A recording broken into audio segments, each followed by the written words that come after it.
नमस्कार दोस्तों, स्वागत है आपका हमारे चैनल पर फिर से एक बार नई कहानी के साथ।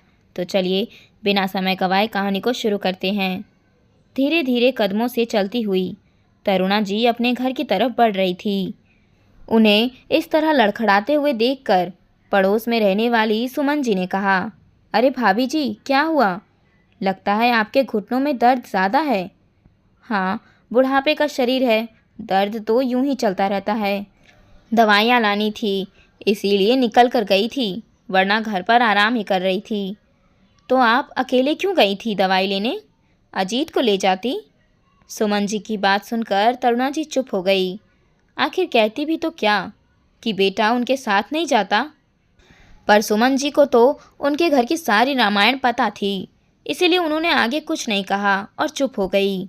आखिर बोल बोल कर क्या किसी के दर्द को कुरेदना। तरुणा जी वैसे ही लड़खड़ाते हुए अपने घर की तरफ बढ़ गई।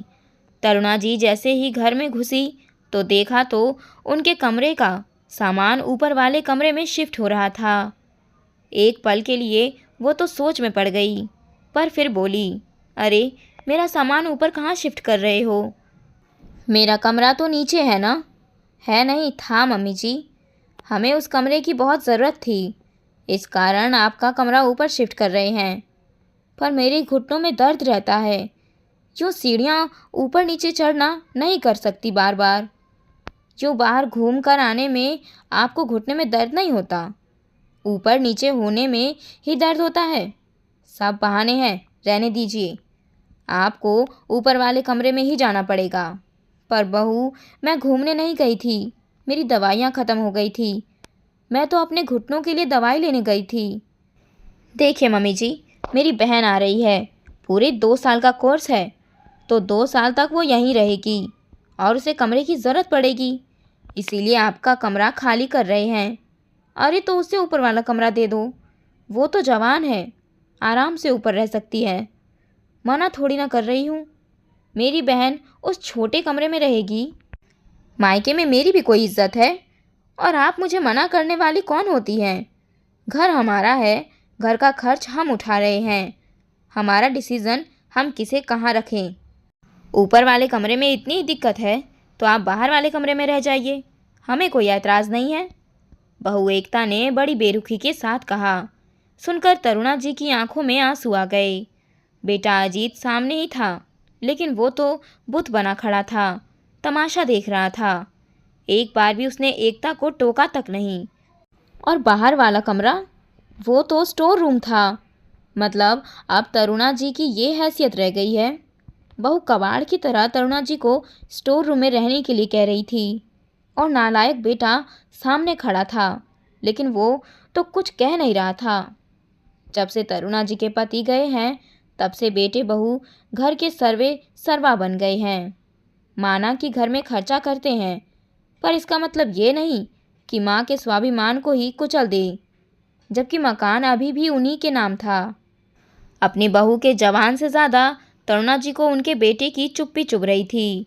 आखिर बर्दाश्त के बाहर हो गया था तो बोल पड़ी, बहू, जब तुमने मेरा कमरा लिया था ये कहकर कि मम्मी जी हमें बड़े कमरे की ज़रूरत है, तब मैंने कुछ नहीं कहा, ये सोचकर चुप रह गई थी कि बेटे बहू को क्या तकलीफ़ देना, दोनों मेरे अपने ही तो हैं। लेकिन आज तुम मुझे स्टोर रूम में रहने की कह रही हो। शुक्र मनाइए कि स्टोर रूम में कहने को कह रही हूँ, वृद्धा आश्रम में नहीं भेज रही हूँ। एक तो हमारा ही खाती हो, ऊपर से हमें ही सुना रही हो। बस करो बहू, बहुत बोल लिया तुमने। यह घर आज भी मेरा है, तुम यह मकान अपने दहेज में नहीं लाई थी। और हाँ, चुपचाप अपना कमरा भी खाली करो, मैं अपने कमरे में वापस शिफ्ट हो रही हूँ। अच्छा, घर का खर्चा हम कर रहे हैं तो आपकी दो बातें क्यों सुने? आज के बाद करने की ज़रूरत नहीं है। अगर इस घर में रहना है तो किराया दो, अन्यथा घर खाली करके चले जाओ। मैं किराएदार रख लूँगी, मेरे घर का खर्च मैं खुद निकाल लूँगी। मम्मी, तुम अपने बेटे को इस घर से निकालने के लिए कह रही हो? वाह बेटा, इतनी देर से तेरी बीवी जब मेरी बेइज्जती किए जा रही थी, मुझे वृद्धाश्रम छोड़ने आने की बात कर रही थी, तब तुझे सुनाई तक नहीं दे रहा था, और मैंने तुम लोगों से किराया क्या देने को कह दिया, तुम्हें सुनाई देने लगा? मुझे कुछ नहीं सुनना, अब तक यही सोचती रही कि काश एक दिन तुम लोग मुझे समझोगे, पर वो दिन कभी नहीं आया। शायद मुझे अकेले रहने से डर लगता था, पर अब नहीं।